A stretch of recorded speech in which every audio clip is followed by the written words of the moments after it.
치히로 가족의 차에 몰래 불법 마약 성분이 든 각성제를 가져다 둔 타가오. 헐. 그는 이 일로 치히로 가족이 체포되면 치히로가 가족들 면회를 올 거라 생각한 겁니다. 사이코패스구나. 사이코패스. 2013년 10월 일본 군마현 다테바야시 25세 여성 스즈키 치히로에게 연락한 38세 남성 나가이 타가오. 낮에 같이 밥 먹은 남자 누구야? 그 남자랑 무슨 사이냐고? 아무 사이 아니라니까. 거짓말! 지금 네 집 앞이야. 너 나올 때까지 기다린다. 일단 뭐 남자가 굉장히 화가 나 있고 어쨌든 의심받는 상황인 것 같아요. 네. 사실 두 사람은요 커플이 아니었습니다. 커플도 아니에요 심지어? 이미 헤어진 사이. 그럼 남이네. 뭐야 끝났으면 끝난 거지. 저렇게 딴 얘기할 남자를 권한도 없어요. 그럼 만나도 남남이죠. 말도 무슨 상관이세요? 뭐하건 상관없는 거 아니에요? 이게 구질구질한 내용이네. 집착하고 그죠? 자, 그런데 말입니다. 치히로에게 재결합을 강요하던 타가오는 급기야 그녀를 폭행하고 스토킹. 결국 견디다 못한 치히로는 몰래 이사한 뒤에 타가오가 자신을 찾을 수 없도록 주민대장 열람 제한까지 신청했습니다. 얼마나 무서우면 이사까지 했고 완전히 그냥 그 남자한테 벗어나려고 시도는 한 거잖아요. 그렇죠. 네. 치히로가 이사를 가자 분노에 타오른 타가오. 감히 날 피해 숨어? 두고 봐. 내가 반드시 찾아낸다. 그는 치히로를 찾기 위해 특단의 조치를 취했습니다. 경찰서죠? 불법 각성제 갖고 있는 사람들 신고하려고요. 뭐? 치히로 가족의 차에 몰래 불법 마약 성분이 든 각성제를 가져다 둔 타가오. 헐. 그는 이 일로 치히로 가족이 체포되면 치히로가 가족들 면회를 올 거라 생각한 겁니다. 사이코패스구나. 사이코패스. 가족이 경찰서에 가면 얘가 면회를 오니까 그러면 쫓아가서 집이 어딘지 알아내겠다 이거잖아요. 지금. 그렇죠. 사이코패스. 다행히 치히로의 가족들은 누명을 벗으며 체포되지 않았고요. 치히로를 찾으려던 타가오의 계획은 실패했습니다. 하지만 포기하지 않았던 타가오. 얼마 뒤 2차 계획에 돌입합니다.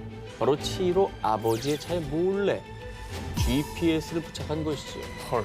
이후에 딸의 집에 방문하는 치히로의 아버지를 미행했던 타가오. 아니, 당신이 어떻게 여기? 치히로, 내가 말했잖아. 넌 날 벗어날 수 없다고. 또 찾아냈으니까 얼마나 불안하겠어요. 저 정도의 집요함이면 어디로 가든 찾아낼 것 같아요. 진짜 너무하네. 타카오가 치히로의 집을 찾아내고 며칠 뒤인 2014년 2월 19일 안타깝게도 차량 안에서 머리에 충격을 입고 사망한 채 발견된 치히로. 뭐? 그리고 얼마 뒤 스토커 타카오 역시 극단적인 선택을 하며 비극적인 최후를 맞이했습니다. 숨막히는 전 남자친구의 스토킹, 과도한 집착, 어긋난 소유욕이 가져온 비극적인 결말뿐이었습니다. 2008년 11월 영국 데번주 엑셔터시로 이사 온 여성 헬렌 피어슨. 자, 그런데 말입니다. 이사를 온 지 몇 달 지나지 않아 헬렌은 이상한 일을 겪게 됩니다. 아니, 내 자전거가 왜 여기 버려져 있지?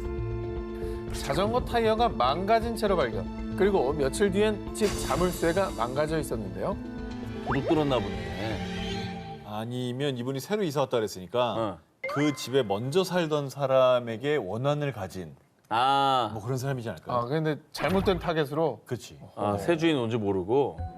자, 겁이 난 헬렌은 경찰에 신고했지만 경찰은 범죄 사건이 아니라고 판단해 적극적으로 조사에 나서진 않았고요. 그 사이에 상황은 더욱더 심각해졌습니다. 헬렌의 자동차 타이어에 펑크를 낸 것뿐만 아니라 내가 제대로 공격하면 어떻게 대처할지 보고 싶구만. 비명을 지르려나? 그럼 지금부터 게임을 시작하지. 헬렌 앞으로 익명의 편지를 발송, 심지어 집 근처 길바닥에 죽어라 헬렌이라는 무시무시한 협박을 적어놓기도 했는데요. 다이 헬렌 다이. 왜 저래? 뭐 원한이 있어요? 이건 진짜 너무 무서운데? 이건 원한이 있는 건데. 자, 그렇게 장장 5년이 흐르고 2013년 10월 결국 끔찍한 일이 발생하고 말았습니다. 외출한 헬렌을 덮친 한 남성. 그는 흉기로 헬렌의 목과 등 얼굴을 무려 8차례나 찔렀는데요. 어머머.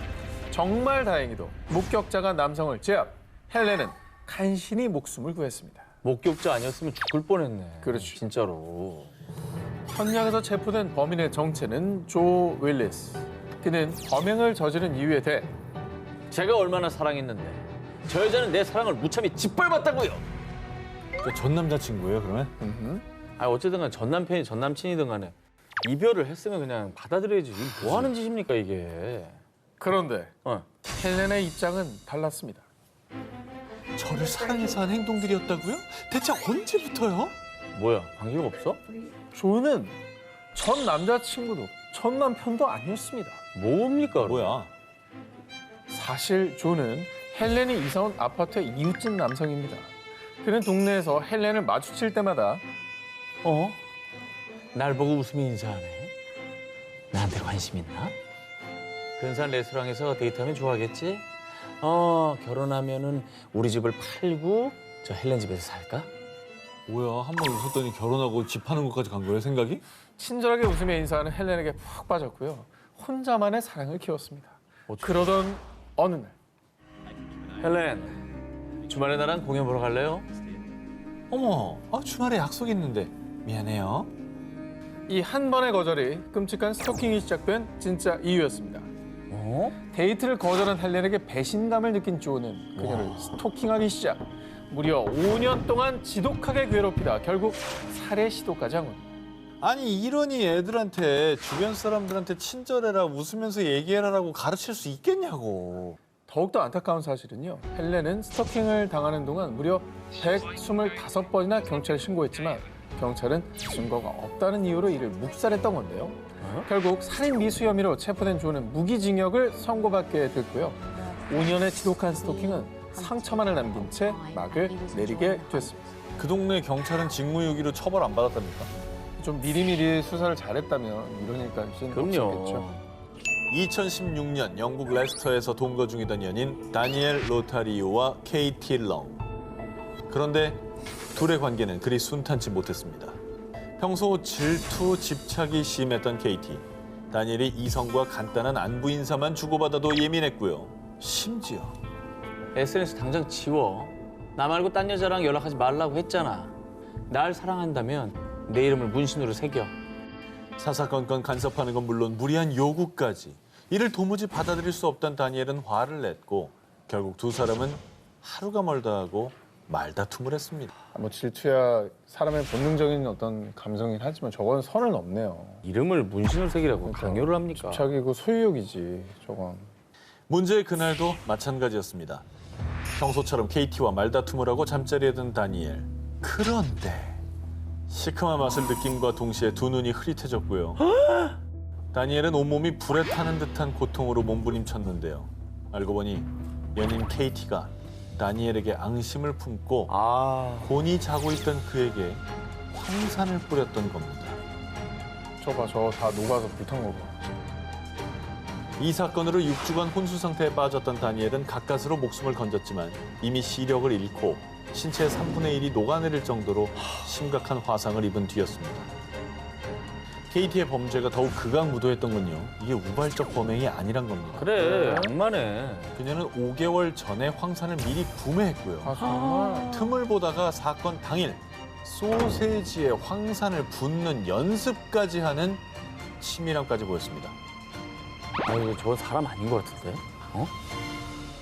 외계 악마가 온 것 같아, 진짜. 나 이거 사람으로 안 봐. 이게 이런 뭐야? 것만 보고 있으면 어떻게 사람을 만나고 사랑하고 마음을 주고 믿고 신뢰하고 그러니까 하겠어요. 저런 여자인지 모르고 만났을 거 아니야. 결국 케이티는 살인 미수 혐의로 최소 17년의 징역형을 선고받았는데요.